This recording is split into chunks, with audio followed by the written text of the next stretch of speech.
आज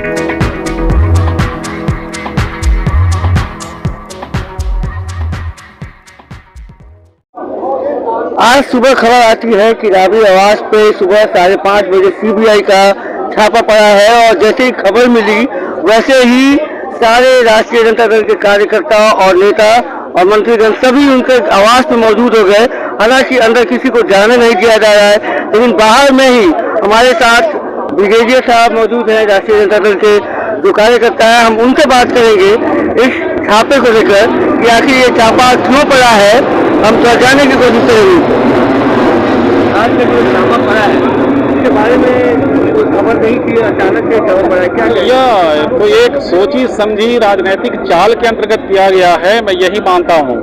ये जब सब कुछ देख रहे हैं कि राजद अपनी शक्तियां बढ़ा रहा है, राजद के प्रति लोग आकर्षित हो रहे हैं, राजद बीते हुए जितने भी चुनाव हुए अभी बिहार में, चाहे वो एमएलसी का चुनाव हो, चाहे बोचहा का उपचुनाव हो, सब में राजद अच्छा कर रहा है। उधर देख रहे हैं कि राजद की बढ़ती ताकत को देखते हुए जदयू के जो नीतीश जी हैं वो भी मिल करके गुफ्तगू कर रहे हैं। तो इन चीजों से बीजेपी घबराई हुई नजर आ रही है और लोगों का ध्यान अपनी अकर्मण्यता से हटा करके ऐसी चीजों पे ला रही है। लेकिन शायद वो भूल रही है कि जनता मूर्ख नहीं है, जनता हमारी बिहार के प्रदेश, हमारे निवासी सभी समझते हैं कि ये क्या कर रहे हैं। इस तरह से किसी व्यक्ति को यूं परेशान किया जाना, 13-14 साल पहले की चीज को आज लेके आप क्या दिखाना चाह रहे हो?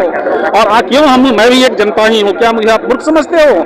तो मैं समझता हूं कि आप अपने अकर्मण्यता से लोगों का ध्यान बटाने के लिए या फिर जो राजद मजबूत हो रहा है, जो दूसरी छोटी पार्टियां आकर के अन्य पार्टियां मिलने आ रही हैं, उनको हतोत्साहित करने के लिए ऐसे हथकंडे अपना रहे हैं। तो मामला तो पुराना है, लेकिन एक नया मामला जो भुनिया ब्राह्मण जो राजद के साथ आ रहे हैं, क्या बीजेपी इससे घबराई है और ये क्या इसके तहत तो ये छापेमारी नहीं हो रही है? वही तो बताया आपको, जो राजद की शक्तियां बढ़ रही हैं, चाहे वो अभी जो विधान परिषद का चुनाव हुआ और बोचहा का चुनाव हुआ, जिसमें ये हर जाति के लोग, राज्यसभा का भी चुनाव आने वाला है, वो आने वाला है। लेकिन चलिए मैं भविष्य की बात अभी नहीं करूंगा, वर्तमान में जो दिख रहा है, हम लोग लड़ाई में बोलते हैं ना बैटल इंडिकेशन, कि क्या इंडिकेशन है। तो जिस तरह से ये जो आपने अभी बताया कि बिहार और आरजेडी ये सभी लोग मिलकर चल रहे हैं, A to Z की पॉलिसी है, सिर्फ भूमिहार A to Z से बीजेपी कहीं घबराई तो नहीं है। एग्जैक्टली, तो वही अपनी अकर्मण्यता,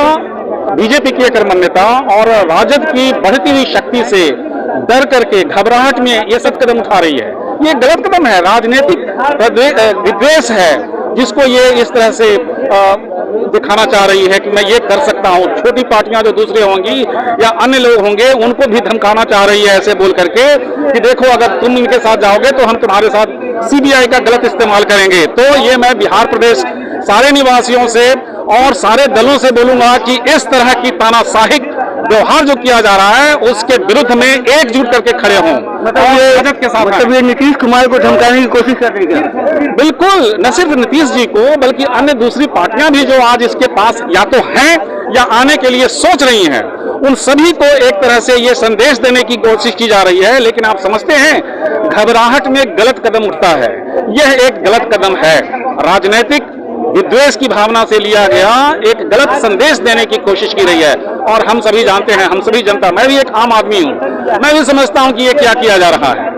तो गड़े मुर्दे उखाड़ करके आप अपने कब्र खोदना चाह रहे हो बीजेपी को, मैं ये बताना चाहता हूं। थैंक यू, धन्यवाद। जैसा कि आपने सुना कि ये राष्ट्रीय जनता दल के कार्यकर्ता ब्रिगेडियर साहब थे, उनका साफ साफ कहना है कि गड़े मुर्दे उखाड़ के बीजेपी अपना कब्र खोद रही है और इसमें ये सीधा सीधा प्रेशर पॉलिटिक्स कर रही है। जैसे कि राजद की शक्तियां बढ़ रही है, उससे बीजेपी घबराई हुई है।